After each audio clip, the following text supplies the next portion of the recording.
का सितम किस कदर पड़ रहा है। आज हम लोग मई के अंत में करीब करीब पहुंच रहे हैं और तापमान पटना का भी 41-42 डिग्री सेल्सियस तक पहुंच चुका है और दिन में भी हवा में लगता है जैसे आग बरसती। तो ये जो जलवायु परिवर्तन के कारण लगातार पृथ्वी पर तापमान में वृद्धि हो रही है, उसके मद्देनजर जो बिहार सरकार की संवेदनशीलता रही है या अभी है, मूल रूप से हम उसी की चर्चा कि आप जानते हैं, आपको स्मरण होगा कि 2019 में आज पूरा विश्व जिस विषय पर चिंतित है, बिहार में 2019 में हमारे पूर्व मुख्यमंत्री श्री नीतीश कुमार जी के नेतृत्व में इस जलवायु परिवर्तन और बढ़ते तापमान जैसे संवेदनशील मुद्दे पर काफी गंभीर विमर्श हुआ था। हमें याद है कि उस समय हम विधानसभा के अध्यक्ष होते थे और विधानसभा के ही पहल पर विधानसभा के सारे सदस्य, दोनों सदनों के मंत्रिपरिषद के सभी सदस्य और मुख्यमंत्री जी के साथ बिहार के तमाम आला अधिकारीगण बैठकर जलवायु परिवर्तन और बढ़ते तापमान की चर्चा कर उसका निदान कैसे निकाला जाए,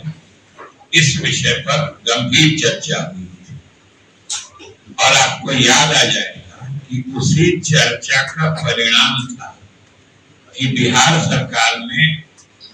जल डैश जीवन डैश हरियाली कार्यक्रम की शुरुआत की और वो काफी सफल कार्यक्रम रहा था और उसके नतीजे भी अब दिखने लगे कि बिहार के धरती के अंदर जो भूगर्भ जल की मात्रा होती है उसमें बढ़ोतरी हुई, जो सामान्य रूप से अन्य जगहों पे घटता है। ये बिहार के धरती के नीचे जो जल की मात्रा है उसमें बढ़ोतरी हुई और ये सीधे सीधे जो जल जीवन हरियाली कार्यक्रम हमारे पूर्व मुख्यमंत्री श्री नीतीश कुमार जी करते, उनके द्वारा इस दूरगामी निर्णय का प्रभाव ही रहा है कि आज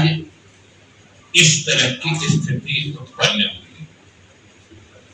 और ये और ज्यादा खुशी की बात है कि जो हमारे मुख्यमंत्री श्री सम्राट चौधरी जी कहते रहे थे कि हम नीतीश कुमार की नीतियों को ही आगे बढ़ाएंगे, उस सिलसिले में उन्होंने अभी कुछ ही दिन पहले एक महत्वपूर्ण निर्णय लिया है और एक जो बिहार जलवायु हरित कोष, बिहार ग्रीन एनवायरनमेंट फंड बनाने का फैसला किया है और ये फंड